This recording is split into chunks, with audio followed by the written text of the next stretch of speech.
look at some of the promises of autonomy and recognize that it's haunted by the brittleness problem. It's illustrated simply with a autonomous vehicle, a drone, that was unable to adapt to changing circumstances. Right? And a problem in the software led it to act in a way that was perfectly consistent with its model of the world. However, it wasn't the world it was really in. Luckily, this one only involved damage to the aircraft and to a few people's reputations. So our plan today, the overarching story we're going to be looking at, is that there are complexity penalties that arise whenever we develop and deploy new technology into risky and uncertain worlds. These complexity penalties limit performance, and they increase risks because they increase the brittleness. The brittleness is excess, and it's in the wrong place given the operation and the other signals that are coming in. And we've illustrated this in many examples. Current methods for developing and deploying our new technology, such as autonomous capabilities, doesn't address these complexity penalties. It does provide new capabilities, but the way those are taken advantage of by people in various roles, right, produces these kinds of complexity penalties. Now, the good news is new advances in science about adaptive systems, from biology, from joint cognitive systems, even with human social systems, can lead to pragmatic systems engineering processes that can help us outmaneuver these complexity penalties. And that's what we're going to try to talk about. But this story of how we outmaneuver complexity, we are all players within the story. We all contribute to it, but we all bring limited models and bounded perspectives to the process. So what's the fundamental finding from all this work? That you have a surprising sudden collapse in performance. But it occurs puzzlingly and against a backdrop of continuous improvement. We deploy new capabilities, we get new indications, new services we provide of value to different kinds of customers and stakeholders. But this was captured around 2000 in a variety of works. This is one from Gene Carlson and John Doyle, right, where we've discovered that systems can be robust to perturbations they were designed to handle, yet fragile or brittle to unexpected ones and design flaws. So they're highly competent when events fall within the envelope of design for uncertainties and variations, but sudden large breakdowns occur in the face of events that challenge or go beyond the boundaries of that envelope. In this, right, we have a basic finding, and even a theorem in Robust Yet Fragile from Doyle and others, that the pursuit of optimality alone increases brittleness of the systems. So this is the basic pattern. Right? And one of the approaches to understand and explain this and develop ways to act, right, is the discovery of graceful extensibility and the accompanying theory that explains a variety of constraints about adaptive systems at all scales. There is another comprehensive theory emerging recently from Doyle and many of his colleagues called diversity-enabled sweet spots. So we've got at least two that are moving forward to help us understand these phenomena. Now, what does this have to do with autonomy, though? So attempts to deploy autonomy into these risky, complex worlds are hampered by brittleness. We've been seeing this. Our first studies identifying this was with the AI technologies of the 80s, right? And we published a variety of studies about the brittleness problems with those systems. Now, descriptively, brittleness is very simple. We all really understand it, right? Because it's a kind of sudden collapse in performance when events challenge system boundaries. It's a boundary effect, right? How fast does performance roll off when an event challenges the boundaries or limits of a particular system, right? And this is separate from how well it performs far from the boundary, right? That's going to matter, as we'll see in a little bit. Now, over my 4 decades of dealing with this, each cycle of technology says brittleness only exists in the past, right? They downplay it as a fundamental issue on the grounds that the next advance in AI, algorithms, control theory will lead to the deployment of systems that escape from brittle limits. Yet, right, the world continues to provide new cases of brittle collapse. We can look at some that started resilience engineering, like accidents in NASA space exploration, the Columbia Space Shuttle disaster. We can look at them with more traditional forms of automation that we delegate, we give autonomy and delegate authority to, such as the Boeing 737 MAX accidents with the MCAS system only a couple years ago. Or even this year, February's Texas energy system collapse. Right? The issues of brittleness keep occurring in ways that we should be understanding and changing our patterns for developing and deploying new capabilities. We could go on with case after case in financial industry, cloud computing, airline systems, airlines going down and losing hundreds of millions of dollars. These viability crushing events, or the events that may be viability crushing to the ongoing livelihood of that organization and its activity space, or as safety events that harm and kill people. We could go on and on. So what's the point? Very simple. Brittleness is a fundamental risk. All truly adaptive systems in the biological world, and we're part of the biological world, human systems are part of the biological world. All the adaptive systems in the biological world develop means to mitigate that risk. It's fundamental, right? This is what the discovery, right? All adaptive systems at all scales have to possess the capacity for graceful extensibility, right? Viability in the long run of a system requires the ability to gracefully extend or stretch at the boundaries as challenges occur. And challenges will keep occurring. Ironically, as we'll see, in part because you deploy valuable services through your new capabilities, which does what? It triggers other stakeholders in related roles to adapt, to take advantage of those capabilities, asking systems to do more, do it in more complex ways, with greater independencies and at new scales. Simply put, viability requires extensibility. This is a hard constraint on all systems, right? This is the discovery. This is the constraint that matters. And how do we take that into account and utilize it in pragmatic systems engineering, right? Now, this constraint is universal because finite resources. That means all systems have limits. When we produce things, however much it's the latest technology, there's trade-offs in the personnel, the schedule, the budget, right? The work it takes to get new venture investments, the initial examples.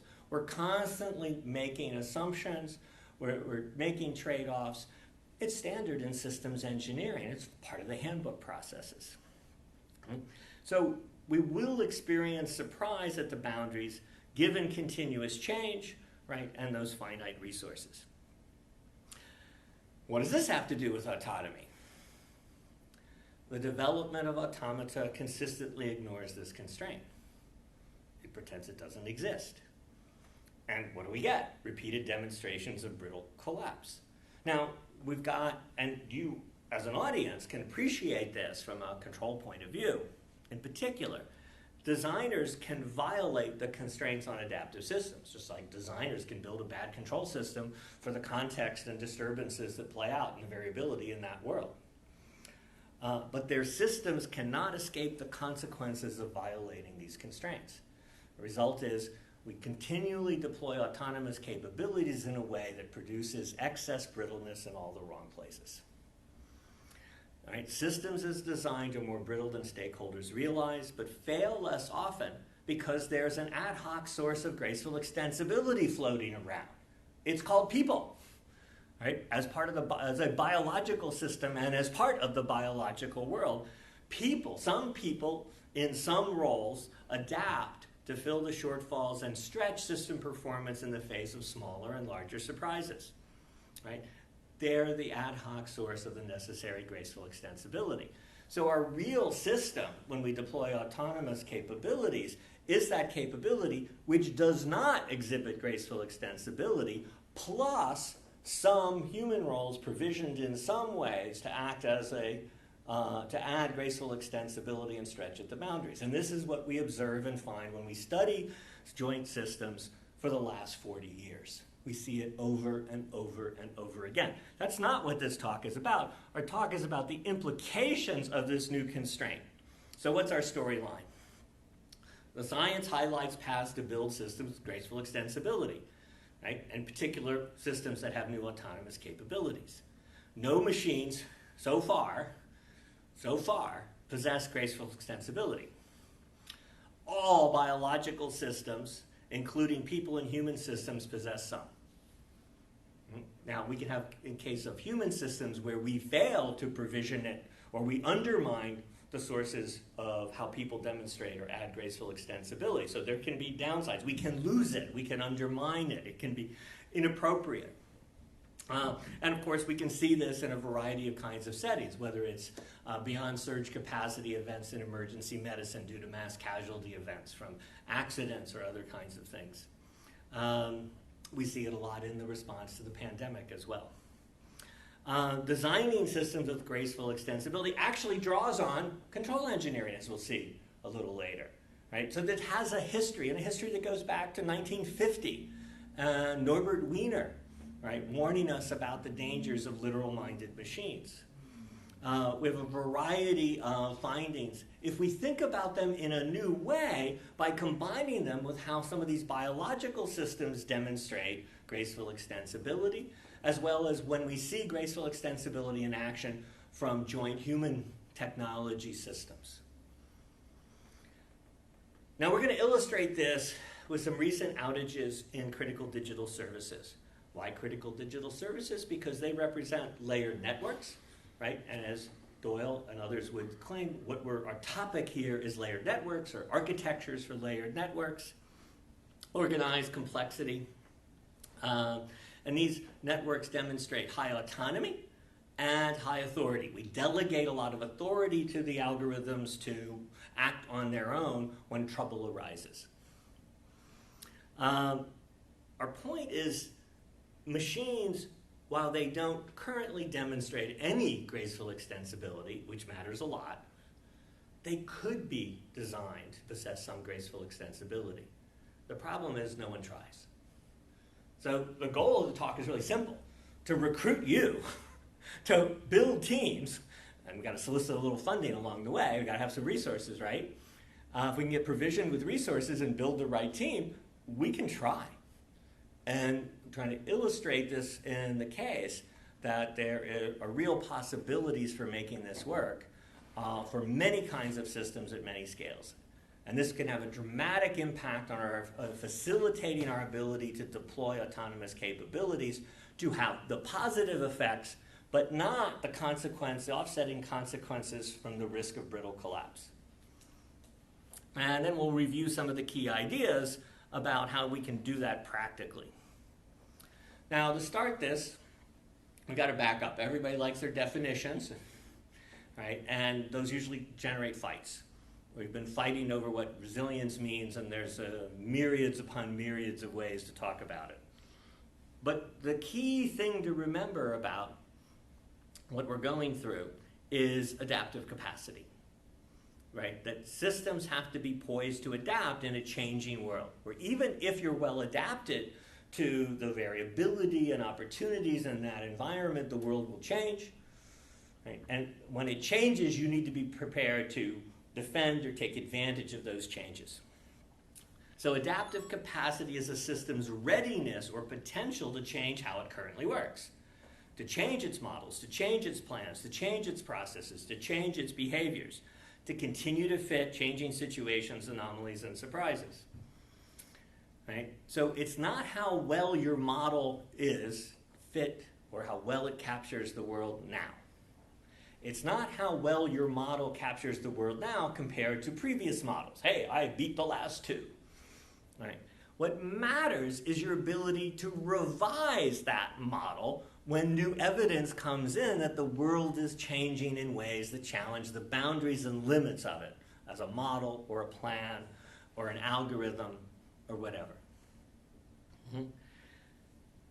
This means surprise. Events that surprise are not about frequency of occurrence, but they are surprises because they challenge the model on which you've developed your automata, plans, procedures, etc. They're model surprise. Responding to the potential for model surprise requires preparatory investments. This is about the potential for adaptive action in the future. Right? Adaptive capacity is future-oriented. It's about the future, a readiness to revise and a readiness to respond in advance of the challenges at the boundaries. So if you take an emergency department, right, its ability to respond to a patient surge, right, has to be built in advance of the experience of a particular surge in patients. When you have a mass casualty event, and it goes beyond the limits on that emergency department, right? How do people deploy their capabilities? How do they mobilize new capabilities? How do they, right, generate new capabilities of the process of demonstrating a capacity for graceful extensibility, to extend the level of performance.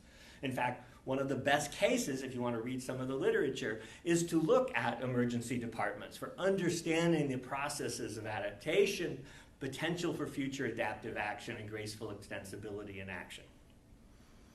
Right? What does this mean for you as engineers? We keep forgetting something. Systems can be competent, for example, reliable. And the cases we're going to run through are systems who have very, very strong availability statistics and brittle. They can be competent and brittle. In fact, that, as we'll see in a moment, we'll illustrate with a little animation, right? You are both competent and subject to the risk of brittleness. And that's why we need to add in, right, graceful extensibility to offset that risk. So graceful extensibility is this positive capability to stretch out near and beyond the boundaries when surprise occurs. It's the opposite of brittleness, and it trades off with the pursuit of optimality. We see it because we study places where surprise is tangible, like emergency medicine, like intensive care units, other like space operations, places where surprise is tangible and the experience of it is occurs often enough and is significant enough that everyone understands and has a connection to that event and what it means for your operational world. And the name is a very simple combination of two classics, right? Graceful degradation, but that only refers to being less negative in our performance under stress, right? And the other in software is software extensibility. When we design software systems, especially when they provide valuable services, we know they need to be designed in now to extend their performance, to extend their capabilities as they get asked to do new things and new relationships, interacting with new software, being provisioned through new means, running on new kinds of hardware, et cetera, et cetera. So let's illustrate what this means. When you look at the world through the lens of your algorithm, the lens of your automata, the lens of your AI algorithm, the lens of your plan or procedures, we're just going to call that the plan. When you look out, it's always springtime. The trees are always green, the flowers are always blooming, right? The plan is going to work better than previously. It's going to work effectively. It takes things into account. If I knew there were things I didn't take into account, I would have taken them into account, of course. How many times have we heard that, right? So you try to take all these things into account to build out a way for the system to work, right? And be competent at handling variabilities and achieving the goals of stakeholders.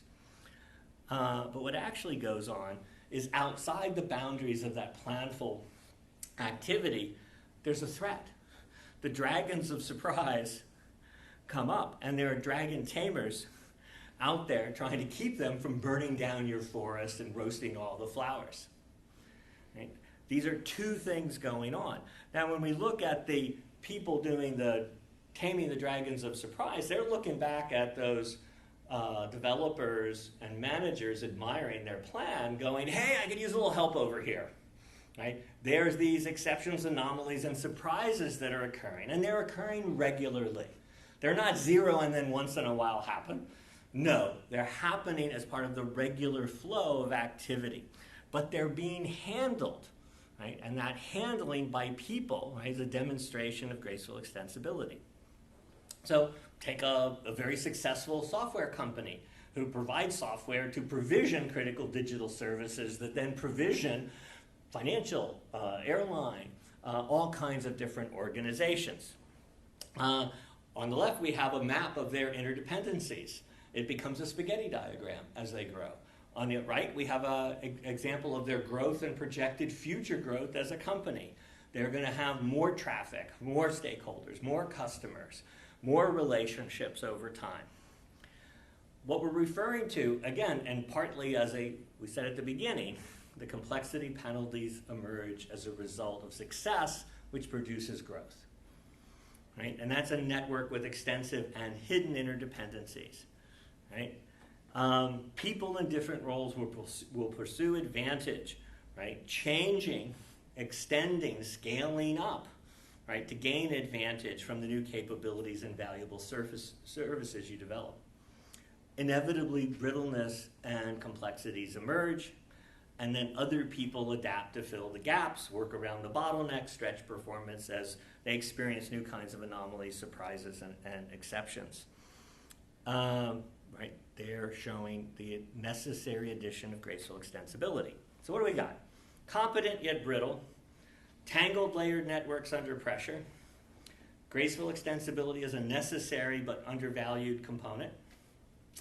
Autonomy developed without trying to build any of the extensibility, giving you excess brittleness in the wrong places. So the question for today is, can we design and deploy automata with graceful extensibility? So let's examine something in the transition zone.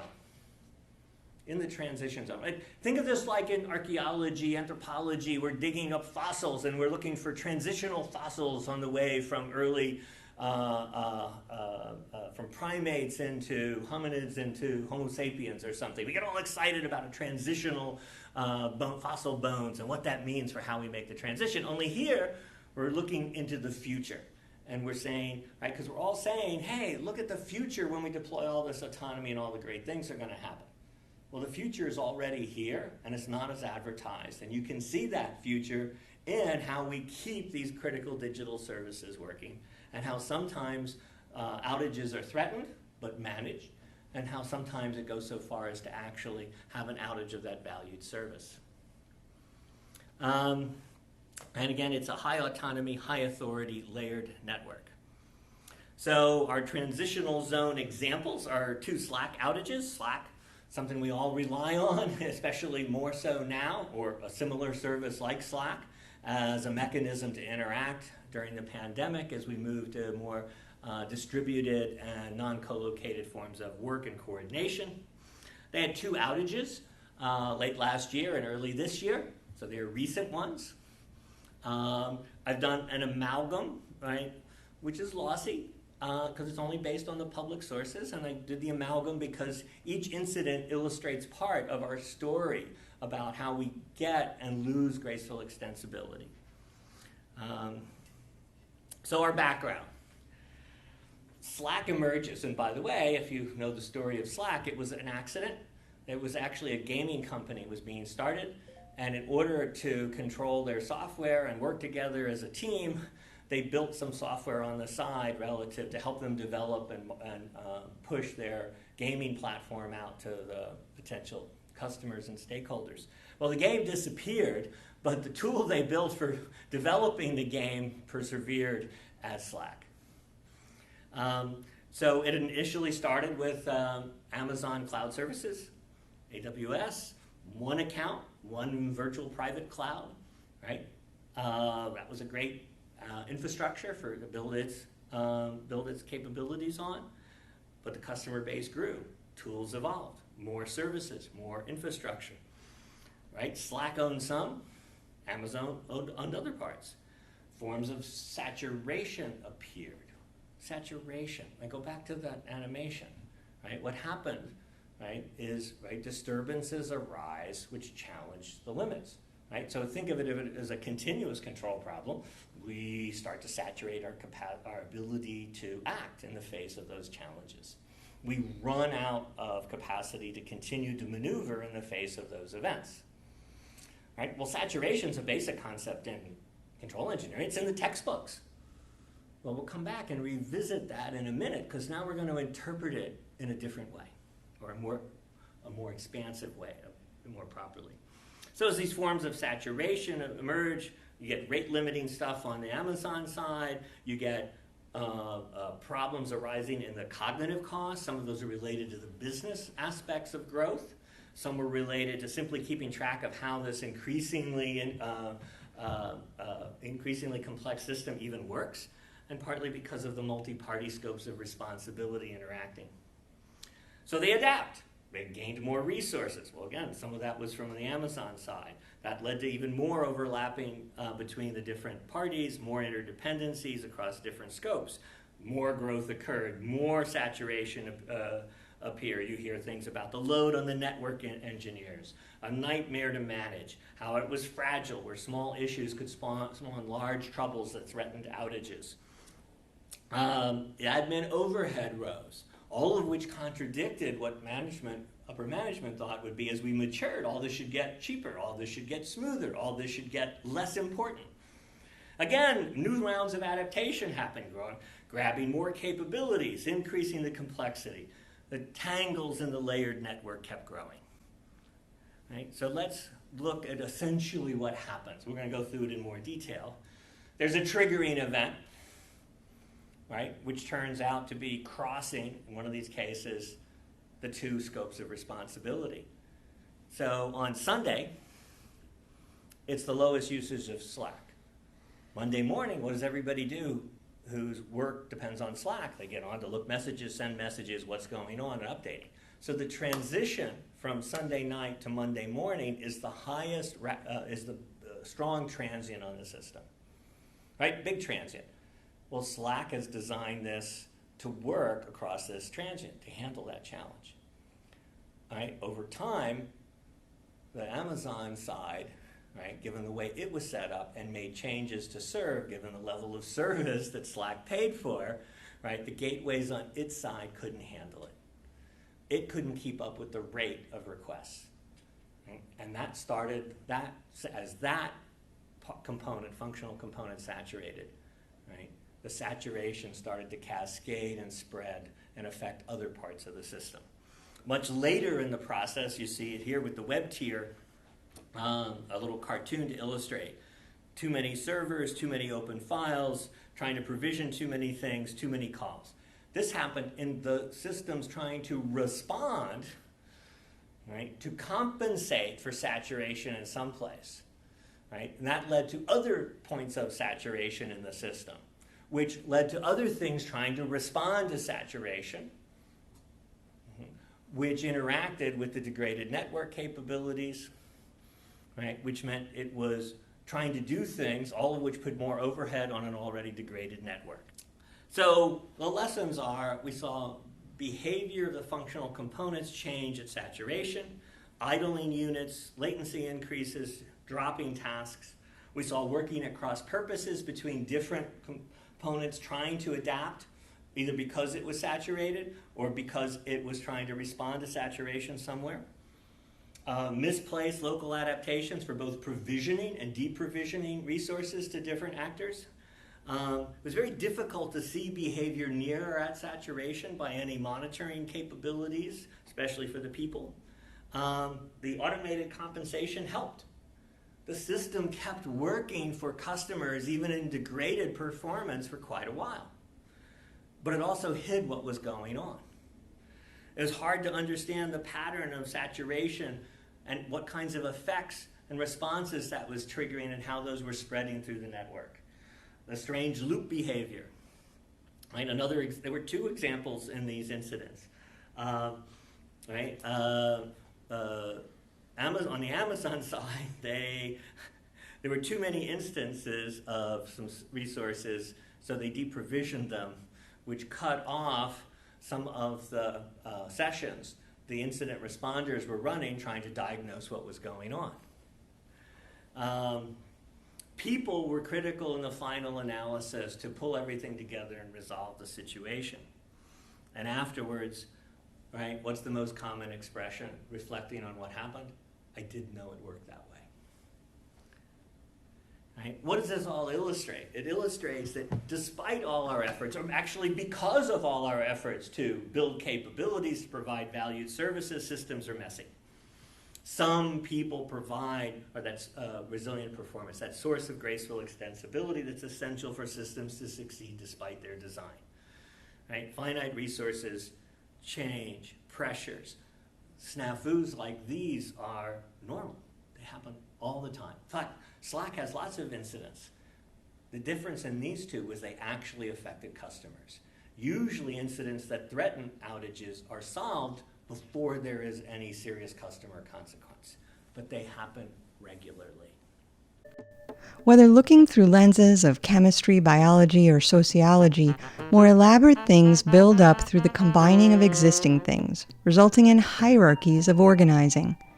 In an article titled Graceful Extensibility, David Woods calls these self-organizing hierarchies tangled, layered networks, a label that highlights their messiness, providing a contrast to the neat taxonomies and org charts we often use to describe them. All right, but what does this have to do with automata? Well, did these people, remember I said it was a transitional example? Did these people design and deploy automata with graceful extensibility? Well, actually, in a way, they did. Right? As opposed to if we looked at the aircraft automation and the drones. There's no graceful extensibility there at all. But I didn't choose to give you those examples. I gave you this one because, in a sense, they're kind of trying. Right? Behaviors at saturation are designed. They choose how these functional components will act as they approach saturation. Some of these are protective. And without them, the system might fail harder under certain conditions. Examples are storm protection. A storm is where everyone tries to act, to utilize the services at the same time because of patterns in human activity. Some add robustness. There's panic modes. They call it a hammer threshold, where they can rapidly ramp up resources when a storm is coming. Circuit breakers, retries. There's all kinds of ways they're using algorithms to try to manage and add robustness in the face of the variability in order to spread load around. I mean, load balancers, right? They literally do, right? What do? Try to avoid saturation. But when events combine in a way, or where they misunderstand how their system works as a result of changes due to growth, right? And we start to get saturation, as in these cases, there's not a cause by one of the events that triggered a saturated component. Rather, right, the saturated component triggered other things which put more saturation in other places, which ultimately led to the loss of service. There isn't a single failure. There isn't a thing that failed, right? It's an emergent system property from the interactions across the components and situations. So what did we end up with, though? Them struggling to make this work, and in fact, having to add these things to make these services work. They're incoherent and ad hoc, right? The different kinds of behaviors across in the face of saturation. They're late. They occur very late in developing situations. They're weakly synchronized across the different units at the different levels in the network. And then there's some hard constraints that are difficult, such as the strange loops. Right? And they're just hard to deal with. And we keep finding them when we look at incidents in critical digital services, even when we don't go looking for them. So the key here is that graceful extensibility can guide coherent design. Right? And that takes us back to the theory. Right? What are the fundamentals about this? So let's just run through, right, as we go through this, a couple of those fundamentals to point us on our way. Brittleness is never zero. You can't make brittleness zero. It's always present due to finite resources, to pressure for optimality. As John Doyle likes to say, you have excess fragility. Right? It can't be zero, but you can have a lot more than you have to have. And we can do a lot of actions which bump that up unnecessarily. It also can be in the wrong place. And this gets us into the dynamic nature of these systems to start to understand and see the emerging signs that, wait a minute, we thought we were worried about brittleness over here, and maybe we've been very successful at managing this specific source. But all of a sudden the signs are coming from somewhere else, that there's a different place where we have to worry about this. So again, it's how do you change Remember being poised to adapt. How do you change what you were doing previously in the face of new evidence? Now, graceful extensibility has to be there. Some has to be there to be considered an adaptive unit. So most of the design of autonomous capabilities has 0. However, there's another constraint, which is you can't have enough graceful extensibility by yourself. Whatever unit you're analyzing at whatever level, it has to have some, but it can't have enough by itself. And the reason for that is really simple, which is the same constraints that create the need for graceful extensibility apply to what provisions graceful extensibility, right? Finite resources and change. So you have to have some, but you need more. We demonstrate this very nicely in our studies of beyond surge capacity in emergency medicine. When these events occur, how mobilization and generation of new capabilities and how those are then deployed into the evolving, changing situation in order to have to have the right effects. In these cases, to take care of the injured or ill patients. Right? So back to our fundamental hard constraint: viability requires extensibility. Where and how are we going to get that? All right. Well, it's built into biology because of some of the aspects of genotype-phenotype relationships and how gene transfers work over generations. Biology has worked out an architecture that does this. And we have many examples in biology that biology can select for future adaptive capacity, despite the fact that sounds paradoxical or impossible. Biology can select for future adaptive capacity, even though it doesn't know what that future will value as adaptive capacity. Now, because we see this also in human systems, it's been demonstrated at different levels. Now, human systems, because we're not governed by genetic transfers, all right, cultural evolution, we end up with we can demonstrate it, we often don't demonstrate it, right? We can go both ways. So from the successful cases and from biology, we know some of the constraints. What helps you demonstrate graceful extensibility and what helps you lose it. The question is now, can we use that knowledge in engineering systems, especially with autonomous capabilities? So how do we do that? First, right, we recognize that no matter what kind of unit we create or engineer, it has a finite range of adaptive behavior. Whatever scale we want to model the system at, it has a finite range of adaptive behavior. Capacity for maneuver is a general parameter. Right? You can think of that as the positive version of risk of saturation.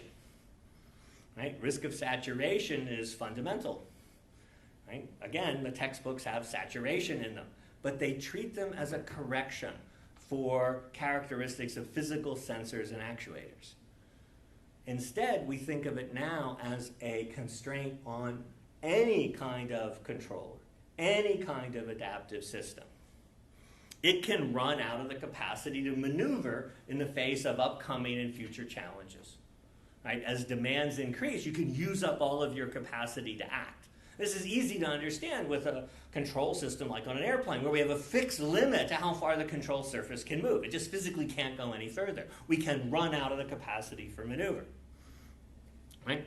So we have the positive version, or we can say the negative version, of controlling the risk of saturation or ensuring that we preserve some degree of capacity for maneuver for upcoming demands. So as risk of saturation increases, we can act, or capacity for maneuver starts to approach saturation, we can start acting earlier. Remember in our examples, they acted too late. We can use this to develop new kinds of signals that lead to behaviors that adapt and deal with the risk of saturation, mitigate that risk earlier and more effectively, extending the range of performance.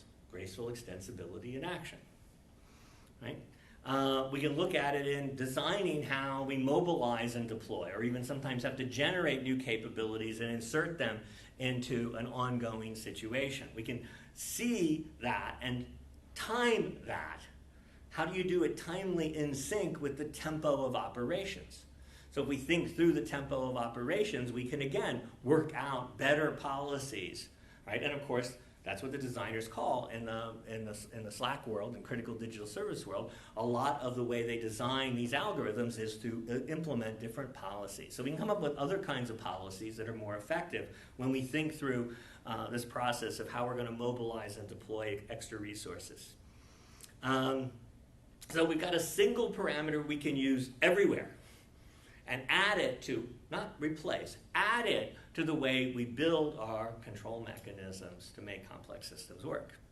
So capacity for maneuver operationalizes the potential for future adaptive action, risk of saturation, operationalize brittleness in an actionable form, right? Because we can act before failure, right? The classic descriptive view of brittleness is a destructive testing view. How do you know you're brittle? After you've collapsed. Now you've already had the cost of that collapse, that penalty, that cost, that injury. Like the sports player. Hey, how'd you know you overstressed your knee when you tore your ACL? Oh, now I know not to do that. Well, sorry, you're out for a year. Right? That's the penalty. Right? That's the loss on viability that ensues in that fundamental constraint. Now, these apply to a unit in a network. It applies to a collection of units in a network, a region, a neighborhood in the network. We can do it at different levels. There's fixed and elastic limits. The fixed is nice in engineering, makes it a little easier. Biology and human systems, it's elastic limits. And we've demonstrated some of this in fixed limits with our colleagues, Anu and Amir. I can't pronounce the last name correctly, Farjadian, who've done some great work inspired by this idea of controlling the capacity for maneuver and illustrated it in some nice classic aviation control problems. So let's tie this all together in a way that may be relevant to control people. Let's go all the way back. We mentioned Norbert Wiener in 1950. How about Ashby in 1956? Ashby in 1956 puts forward the law of requisite variety. Only variety can destroy variety, he says in the book. It's great, right? People have used this all the time conceptually, right? We've moved way past it in math. What does graceful extensibility say and revise about this? Well, there's a new law in town. The requisite revision of Ashby, right? Think of it as the law of future adaptive capacity. Only the ability to revise past answers to what is requisite variety can produce future requisite variety, right? I hope I have indicated there is a path forward. Automata are brittle. You can't wish it away. You can't make it go away by the next algorithmic advance. We can attack the brittleness problem. We actually understand a fair amount about it, and we have a variety of mechanisms that are highlighted in the theory of graceful extensibility, right? And there's other developments happening, as I mentioned, from Doyle and his colleagues. There's other capabilities coming forward on the science side that we can translate into good systems engineering approaches to take advantage of the new capabilities to better serve human purposes and stakeholders. Thank you very much.